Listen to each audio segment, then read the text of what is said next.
don't do the trans or the lesbians or gays. I'm sorry.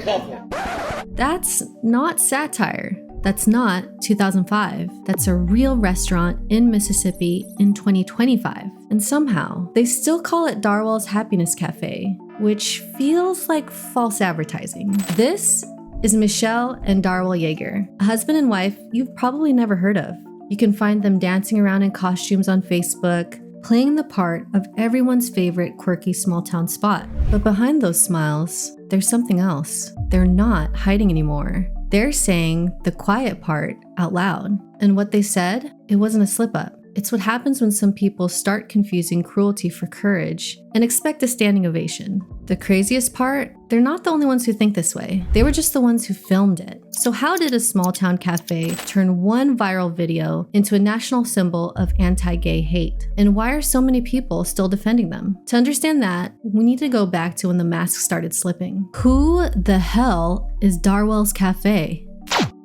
Well, we need to talk about how they won people over in the first place. Let's go back to when Darwell's Café was kind of a big deal. We're talking about a place that was basically the poster child for small town charm. A weird little coastal shack in Mississippi with Christmas lights up year round and food that people swore could heal your soul. It had this energy, that kind of messy, eccentric, only the locals know vibe. And people loved it. Now, if you find yourself here, you got to come check out this crazy shack, Darwell's. People around here say that they're turning out some top-notch food. Guy Fieri, he loved it so much he featured them on diners, drive-ins, and dives. Not once, but twice. Triple D in the house. In 2016, Forbes called Darwell's one of the best restaurants of the year. It was the kind of place that made people feel like they'd stumbled onto something special. A hidden gem. A family-run kitchen with big portions and even bigger personalities. And when you walked in, it smells like garlic butter and deep-fried kindness. Because we grew up feeling that warm, cozy feeling from diners. Nostalgic, wholesome, for everyone. The grandma in the kitchen, the veteran at the front door, the couple who's been running it since the 90s and still calls you sweetheart when you order.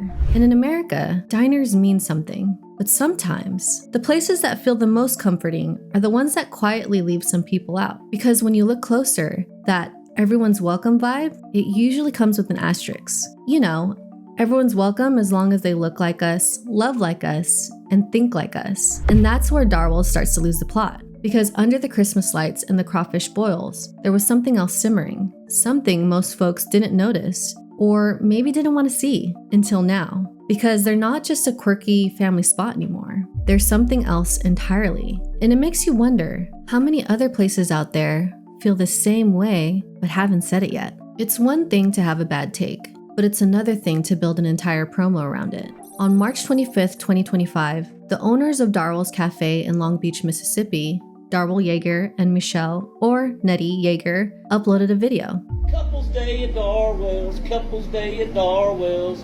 If you come in and you're a couple, no matter how long you've been together, dating, married, if you're a couple, husband, wife, boyfriend, girlfriend, guy and girl, couple.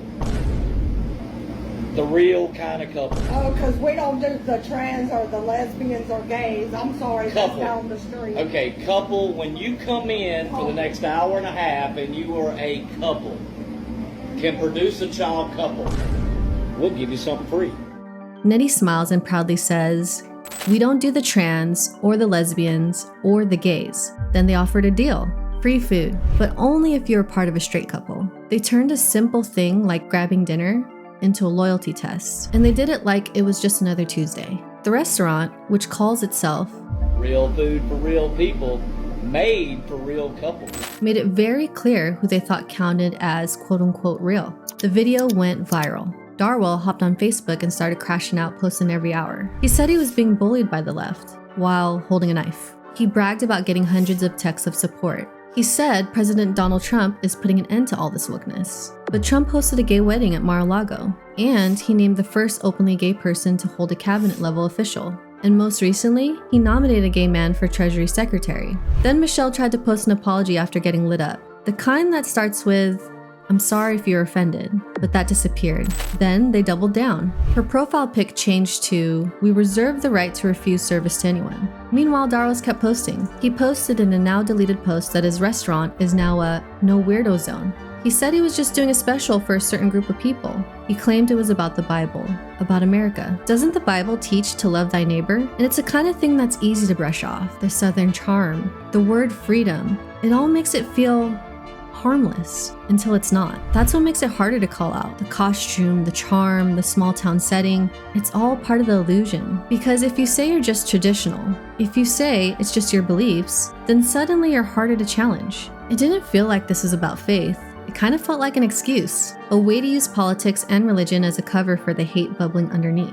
The kind of message you broadcast to let people know, this place isn't for you. Because Darwell's didn't just say something offensive, they marketed it. They turned judgment, hiding behind God, flags, and fried shrimp, into branding. And even after all that, they didn't backtrack. They made their Facebook group private, locked it down with no hate speech rules, right after going viral for actual hate speech. And now they've got over 4,000 people inside that group nodding along, calling it bravery. Is being mean the same thing as being brave? With a message that says, if you're different, you're not welcome here. And if that's not hate, I don't know what is. On Tuesday afternoon, right after the video blew up, Darwell Yeager said, "I'm not a prostitute to my industry." Translation: if your money comes from someone I don't like, I don't want it. That post didn't last long either. Then he says, all are welcome and that he was just running a special for a certain group of people. Nothing more, nothing less. But who would want to go there after someone saying they're not a real couple, and we don't do the trans gays or lesbians, with a hint of disgust? He bragged that his restaurant has 0 woke employees. Michelle? She compared their straight couples only deal to restaurants that let kids eat free. But then she took it further, posting Bible verses, taking not so subtle jabs at same-sex couples, and later, a photo of her own butt in boy shorts with a shirt that said, F off. And in the caption, kiss my straight, married, 50-year-old ass. Classy. That's not someone who regrets what they said. That's someone who's soaking it in. And the internet did what the internet does. The video spread fast, and so did the receipts. Some people started noticing how often Darwell posted about straight couples. Like, a lot.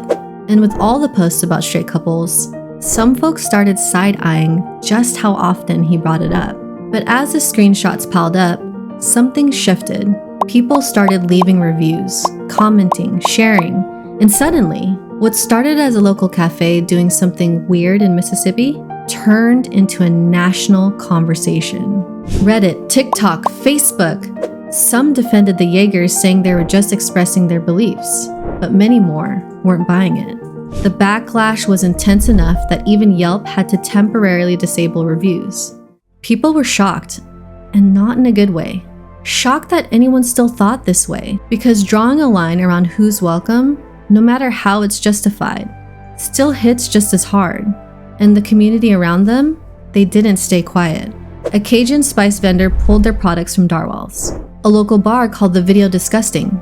Long Beach lit up with signs in shop windows. All are welcome. Even people who normally wouldn't agree on anything were standing on the same side. People from both sides of the aisle spoke up. Because at the end of the day, this isn't about left or right. It's about right and wrong. Because Darwell's didn't just make a mistake. They made a statement. And now the world is answering. This wasn't the first red flag. This didn't start with a viral video. It started way before that. In February, Michelle posted a full-on racial slur, like it was nothing. One mom says she got screamed at in the parking lot, then cussed out in front of her kids just for trying to have a convo with them. Another customer said the owner screamed at people for using the bathroom, then followed them outside and mooned them in the parking lot. Apparently, mooning is still a thing in 2025. Who knew? This place didn't just have a few bad days. It had a pattern.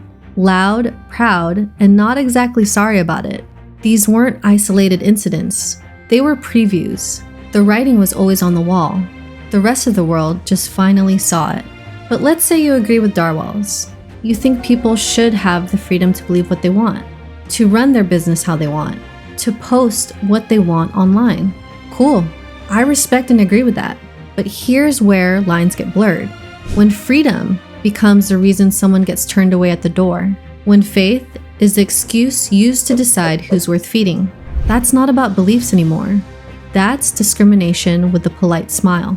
Is this what Jesus would want? Is this really what we want America to stand for? Because you can believe anything, but the moment you act on that belief in a way that hurts someone else, you've drawn a line. Darwells didn't just express an opinion.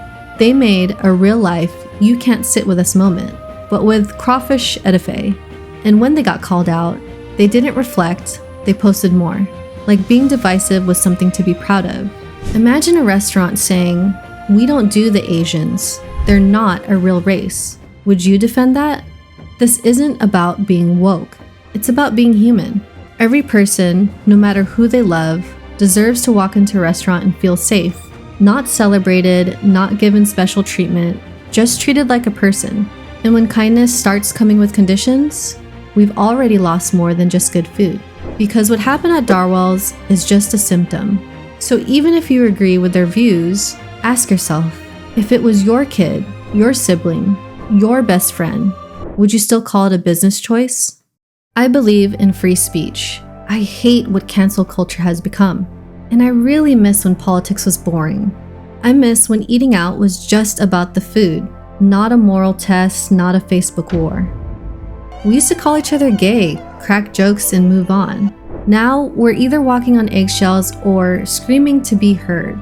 But maybe we got so caught up in being quote-unquote right, we forgot how to be good. No one's saying you can't believe what you believe. But if your beliefs make someone feel less human, maybe it's time to pause. Because we're not going to make the world better by yelling louder. We're going to make it better by learning how to talk to each other again. All right, see ya. Time to eat. Morning to you. Why are you gay? Who says I'm gay? You are gay.